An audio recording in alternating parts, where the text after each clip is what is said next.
Hi guys, we've got another DOM iX in the vise today. This is pretty similar to the DOM iX I picked a couple of weeks ago with the interactive pin. This one's got better pins though, so I'd really like to get it open to show you these pins. I say let's go. Pin number 1 feels like it's binding and gave us a nice solid click. Nothing on 2. Pin number 3 feels like it's binding. Not really. Pin number 4 gave us a little click. Nothing on 5, back to the beginning. Nothing on 1 still, of course. Nothing on 2. Nothing on 3. Nothing on 4, nothing on 5. Maybe we should have a little go on the interactive and see if he's binding up early. You never know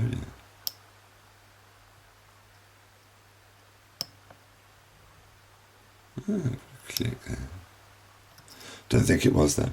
About pin number 5. Pin number 5 gave us a little click. So nothing on 1. Nothing on 2. Pin number 3 gave us a nice little click and pin number 1 popped back up.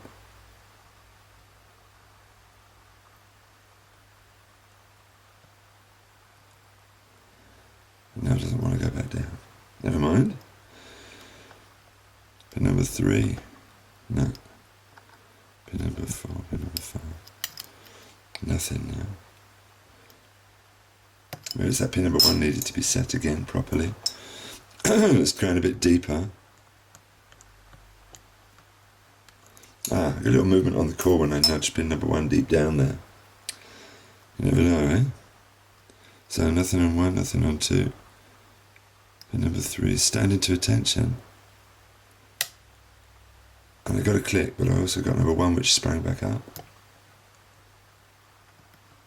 Still. Can't have everything in it. I've now got a binder. What feels like a binder. I don't know, it's kind of hard to tell with this warding. You've got warding right at the top of the lock. And sometimes you feel like you're on a pin and you're actually just on the warding. Pin number 1 is definitely not binding anyway, that's for sure. Let's go down and have a look at the interactive.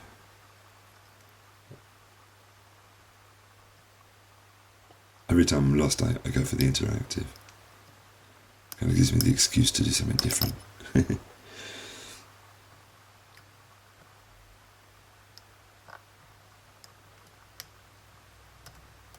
And now we've got absolutely nothing on anything.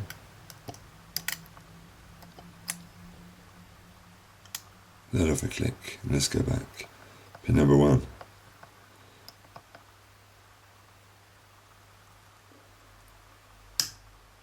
Solid click on pin number 1. Let's just hope it stays down this time.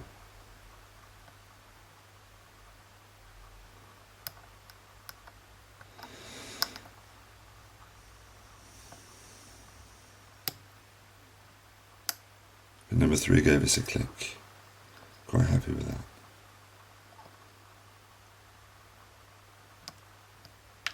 Pin number 4 gave us a click. Pin number 5 gave us a click and the lock is open. Alright, so yes, I did play that interactive before time.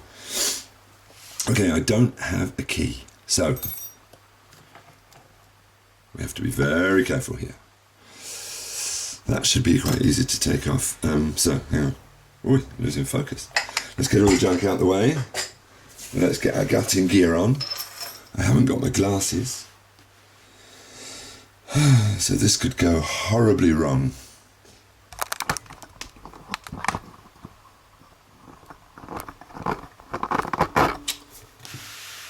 So please forgive any silly comments that I may make, because I don't have my glasses. Let's get this baby open.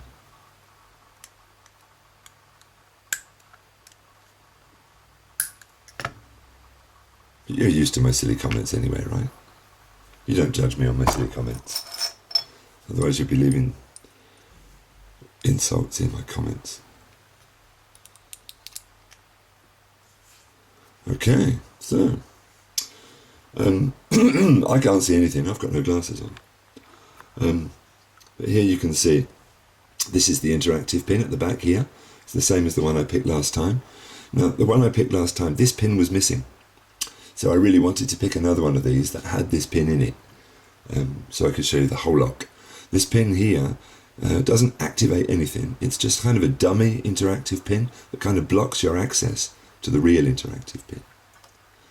Now, take a look at the bitting on this. It's relatively simple. Pin number 6 hardly needed a touch. Pin number 5 as well. Pin number 4 needed a bit of a touch, and it was really, sorry, pin number 3.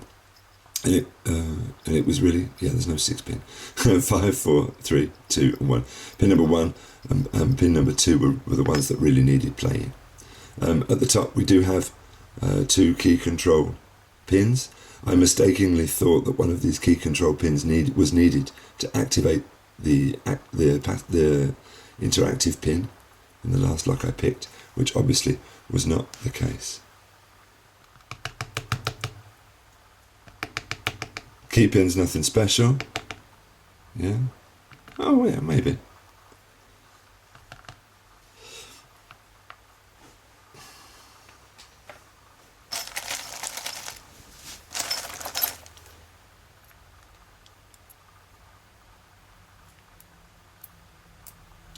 Give him a 12. Let's see if the interactive pin will come out, because the lock is pretty gunked up.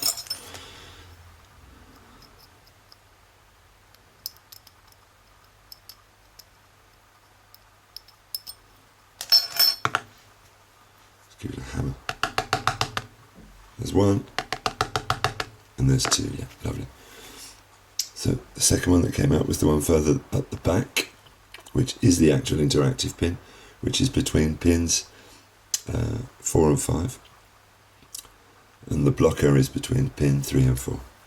Alright, now this is where we start to get interesting. This is why I wanted to pick this lock on camera today.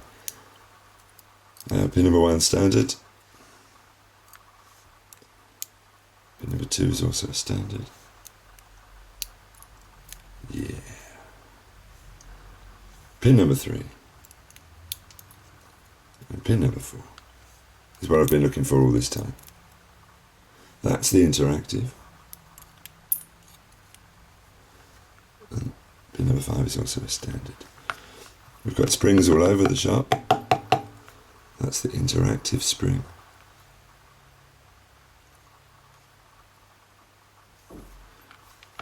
And all the others are pretty similar. I won't bother getting them all out.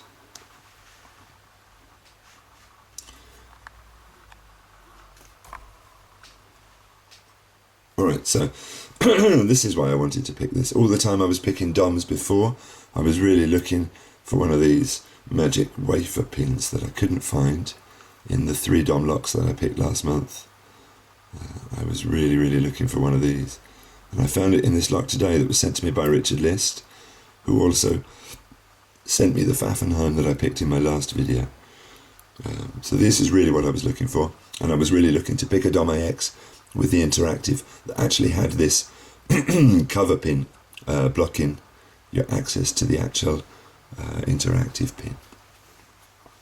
If we can get a focus on the barrel, I don't know if we can.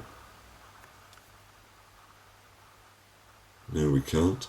But anyway, even though it's blurry, you can kind of see that it's got the hole for the interactive pin down in the chamber on the left hand side there. Alright, so what a wonderful little DOM. Thank you very much, Richard, for sending me that and giving me the chance to finally redeem myself and pick a DOM iX that had the blocker pin and that also had those wafer pins. That's what made the picking so tricky. Every time you pick it, it's different because those wafer pins are in a slightly different position. So you never know whether you need to pick it once or twice or 3 times each of those pins. So thanks for watching, guys. That was our second DOM iX with the interactive pin. I still have no voice. I'm going to go away and rest it. Thanks for watching. See you soon.